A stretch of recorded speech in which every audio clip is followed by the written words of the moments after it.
જય શ્રીમન નારાયણ. રામાનુજદાસ શ્રીમાન ગટ્ટુ વેણુગોપાલ સ્વામી દ્વારા વર્ણન કરેલ શ્રીમદ ભગવદ્ ગીતાનું ગુજરાતી ભાષાંતર હું આપને કહી રહી છું. અધ્યાય 18 મોક્ષ સંન્યાસ યોગ. શ્લોક 6. એતાન્યપિ તુ કર્માણિ સંગમ ત્યક્ત્વા ફલાનિ ચ કર્તવ્યાનિ ઇતિ મે પાર્થ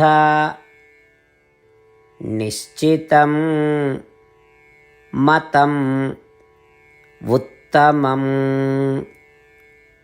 ઓમ.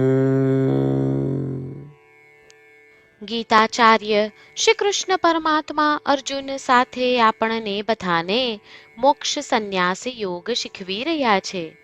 પરમાત્મા કહે છે, અર્જુન, યજ્ઞ, દાન અને તપને કોઈ પણ આસક્તિ અને પુરસ્કારની અપેક્ષા વિના અવશ્ય કરવા જોઈએ.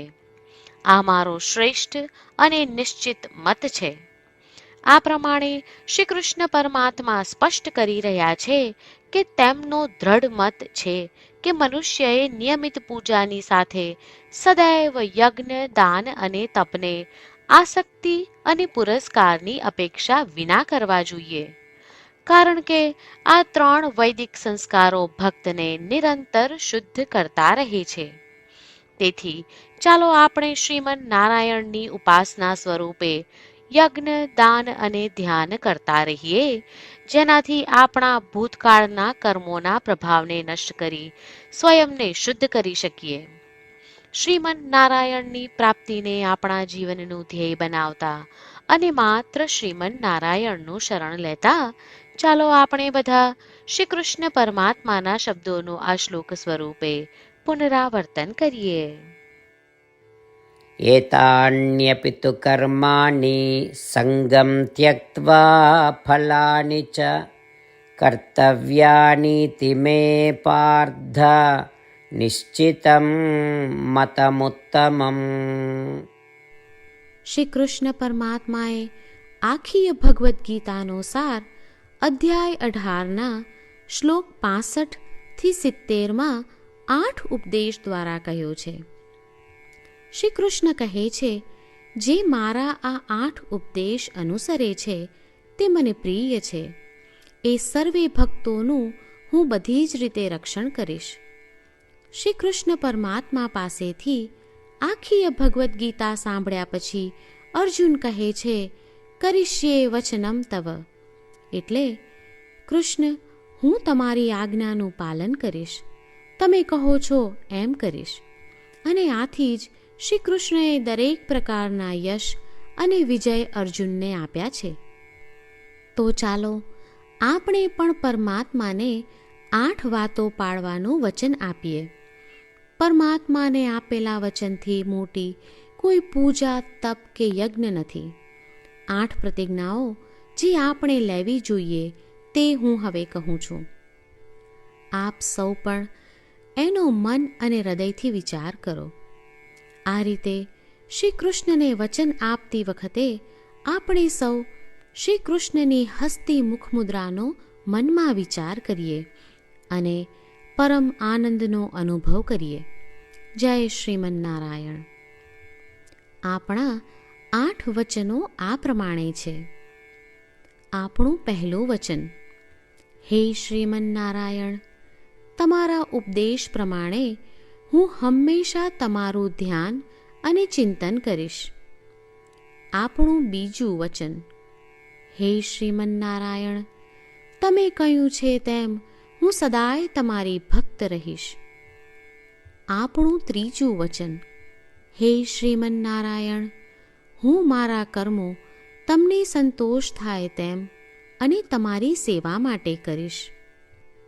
આપણું ચોથું વચન, હે શ્રીમન નારાયણ, તમે અનુસરવા કહ્યું છે તેમ મને પૂર્ણ શ્રદ્ધા છે કે હું તમારી છું. હું સદાય મારા હાથ જોડી તમને નમસ્કાર કરીશ, તમારી ભક્તિ કરીશ. આ આપણું 5મું વચન.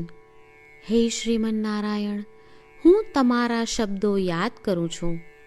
મામેકમ શરણમ વ્રજ. તમે તમારી શરણમાં આવવા કહ્યું છે. શ્રીમન્નારાયણ, હું માત્ર તમારા જ શરણમાં છું. આપણું 6થું વચન. હે શ્રીમન્નારાયણ, આપે કહ્યું છે મા શુચ. તમે અમને આશ્વાસન આપી શોક ન કરવા માટે કહ્યું છે, તો હું દુઃખી નહીં થાઉં, શોક નહીં કરું. આપણું 7મું વચન. હે શ્રીમન્નારાયણ, અમારા કલ્યાણ અર્થે આપે શ્રીમદ્ ભગવદ્ ગીતા રૂપી આશીર્વાદ આપી અમારા સૌ પર કૃપા કરી છે, તો હું દરરોજ ઓછામાં ઓછો 1 શ્લોક વાંચીશ અથવા સાંભળીશ એવો સંકલ્પ લઉં છું. આપણું 8મું વચન. હે શ્રીમન્નારાયણ, હું ગીતાના દૈવી શબ્દો એ ભક્તો સુધી પહોંચાડવાનો પ્રયત્ન કરીશ જેઓ ગીતાથી અજાણ છે. હે શ્રીમન્નારાયણ, તમે કહ્યું છે તેમ કરીશ, તમે કહ્યું છે એમ વર્તીશ અને તમારા માટે જ કર્મ કરીશ. શ્રીમન્નારાયણને આપેલું વચન કે દરરોજ તમે કહ્યું છે એમ કરીશું, એ જ એક મહાન પૂજા છે. તો ચાલો આપણે સૌ દ્રઢ શ્રદ્ધા સાથે પ્રભુ પાસે એક સંકલ્પ લઈએ.